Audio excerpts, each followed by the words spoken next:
Disclaimer.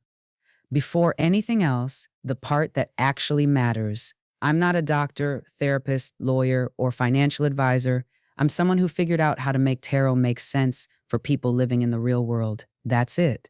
This book is about patterns, perspective, and permission to trust yourself. It's not about predicting lottery numbers, diagnosing your weird rash, or telling you whether to dump your entire 401k into crypto because the moon showed up. If you need medical advice, call a doctor. If you need legal advice, call a lawyer. If you need therapy, find a therapist. I mean it. Some of what's in here asks you to look directly at difficult emotions, old relationships, and patterns you've been avoiding. That can open things up faster than you expect. If you're dealing with trauma, severe depression, or anything that feels bigger than you can handle alone, get support from a professional. In the US, you can call or text 988 for the Suicide and Crisis Lifeline 24 hours a day. Outside the US, find a helpline TM will point you to your country's service. The cards can be part of your healing. They should not be the whole of it. The cards don't control your life. You do. They're a tool, like a mirror or a friend who asks the right questions. They help you see patterns you're missing. The actual living, the decisions, the consequences, that's all you. Use your brain, trust your gut, take what serves you, leave what doesn't. Cards for real life. I was crying in a CVS parking lot at 11:47 p.m. when the cards finally told me the truth. Not the gentle, mystical, the universe is speaking kind of truth, the other kind. The kind that grabs you by the throat and says, listen, you already know what's happening here. Stop pretending you don't.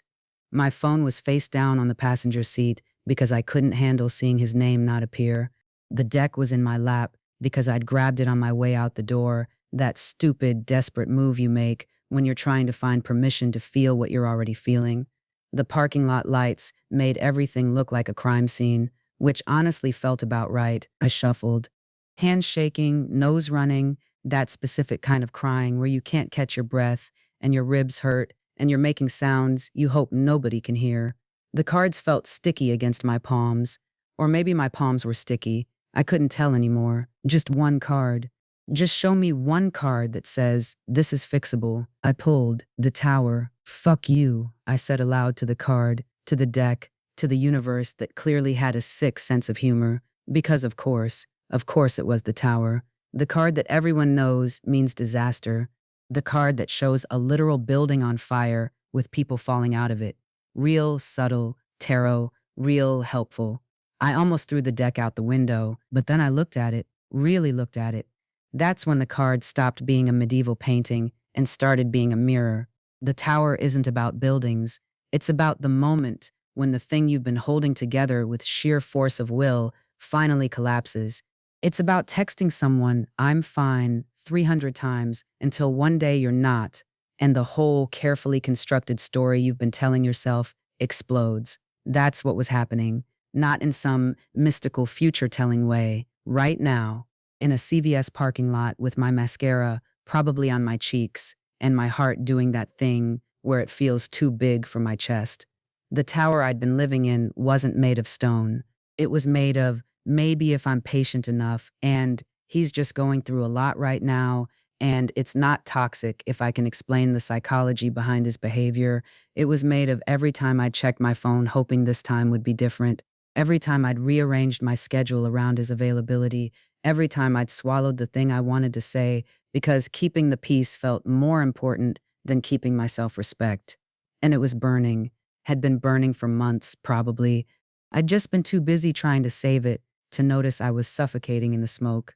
The card didn't predict this. The card described this, past tense, already in motion. I pulled another card because apparently one devastating truth wasn't enough for one parking lot breakdown.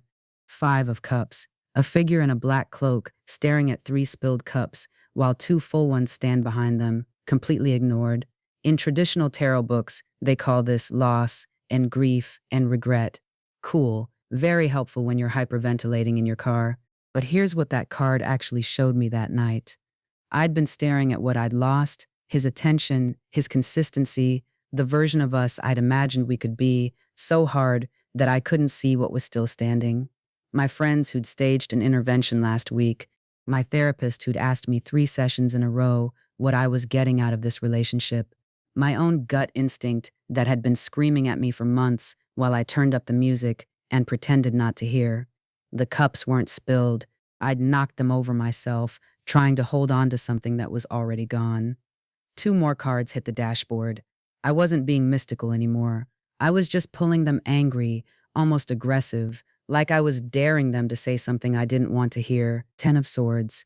A body face down with 10 swords in their back, subtle, except I felt it. That specific exhaustion of being done. Not I should probably end this, done, actually done. The kind where you can't even be mad anymore because you're too tired. The kind where you stop making excuses because coming up with them requires energy you no longer have. Death, the actual death card. Black armor, white horse, flag with a rose, everything traditional tarot books tell you is scary but really means transformation, in that tone that suggests they don't really believe you're afraid of it. But I wasn't afraid. That's the thing that broke my brain right there in the parking lot. I wasn't afraid of death because I could feel what needed to die. Not him, not the relationship, even though, yeah, that too, the version of me who thought love meant suffering, the story that I was somehow special enough to fix someone who didn't want to be fixed, the belief that if I could just be patient enough, small enough, understanding enough, quiet enough, he'd finally see me the way I needed to be seen. That version of me needed to die, was dying, had been dying since the tower started burning. I just hadn't been paying attention. 4 cards, 5 minutes, a CVS parking lot at midnight. These cards aren't ancient magic, they're ancient psychology wearing Renaissance fair costumes. The imagery is old, but the experiences are right now. The symbols are medieval, but the meaning is sitting in your chest at 11:52 p.m., wondering how you got here. Every single day, you live through the entire tarot deck. You just don't recognize it because nobody bothered updating the translation. The tower crashes through your life as a corrupted hard drive, a leaked message, a boundary finally enforced. The 3 of Swords arrives as a screenshot that confirms what you suspected. The star shows up as that first full breath after a panic attack when you remember oxygen exists. The devil is every toxic pattern you can see clearly in other people but somehow can't name when it's happening to you.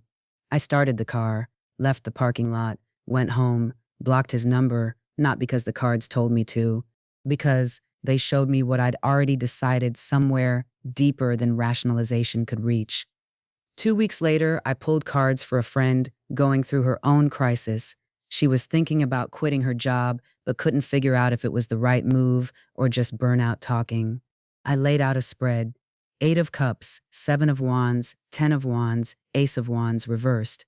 Walking away, exhausted from defending, carrying too much for too long, creative spark drowned. So I should quit? She asked. The cards aren't telling you what to do, I said. They're showing you what you're already going through. You're not thinking about quitting because you're weak. You're thinking about it because you're already halfway out the door. You just haven't admitted it yet. She quit 3 days later.